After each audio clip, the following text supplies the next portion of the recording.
UAE-ക്കെതിരെ കഴിഞ്ഞ ദിവസം നടത്തിയ ആക്രമണത്തിന് ശക്തമായ രൂപത്തിലുള്ള തിരിച്ചടി നൽകാൻ ഇപ്പോൾ UAE തയ്യാറെടുക്കുകയാണ്.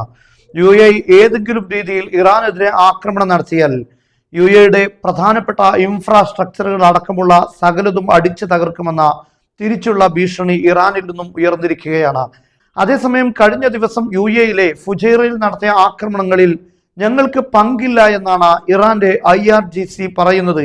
ആ ആക്രമണത്തിന് പിന്നിൽ അമേരിക്കയാണെന്നും അമേരിക്കയുടെ ഹോർമുസ് കടലിടുക്കിലുള്ള തന്ത്രപരമായ പരാജയമാണ് ഈ ആക്രമണങ്ങൾക്ക് പിന്നിലെന്നുമാണ് ഇറാൻ പറയുന്നത്.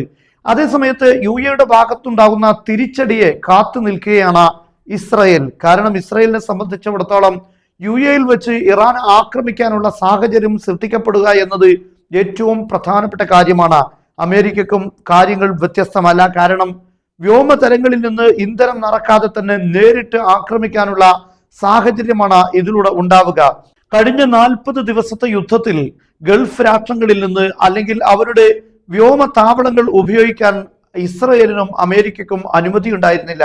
അതുകൊണ്ട് തന്നെ വ്യോമതലങ്ങളിൽ വെച്ച് ഇന്ധനം നിറച്ചുകൊണ്ടാണ് ഈ കൃത്യം അമേരിക്കയും ഇസ്രയേലും നിർവഹിച്ചത്. എന്നാൽ UAE യുദ്ധത്തിലേക്ക് നേരിട്ട് കടന്നു വരികയാണെങ്കിൽ ഇസ്രയേലിനും അമേരിക്കക്കും ഇറാനെ ആക്രമിക്കാൻ വലിയ രൂപത്തിലുള്ള ഒരു സഹായകമാകുമത് എന്നതിൽ സംശയമില്ല.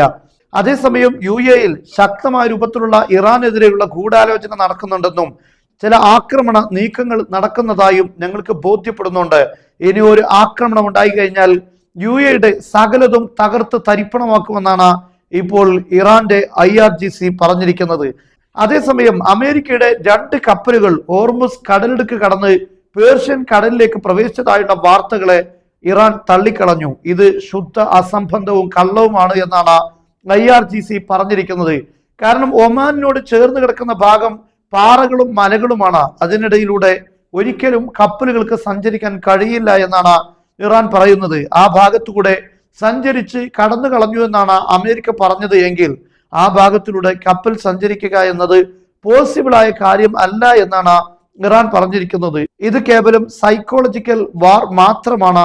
യാഥാർത്ഥ്യവുമായി ബന്ധപ്പെട്ട ഒരു സംഭവങ്ങളും അമേരിക്കൻ കപ്പൽ കടന്നതായിട്ട് സ്ഥിരീകരിക്കാൻ ഇല്ല എന്നാണ് ഇപ്പോൾ ഇതിനെക്കുറിച്ച് ഇറാൻ വ്യക്തമാക്കിയിരിക്കുന്നത്.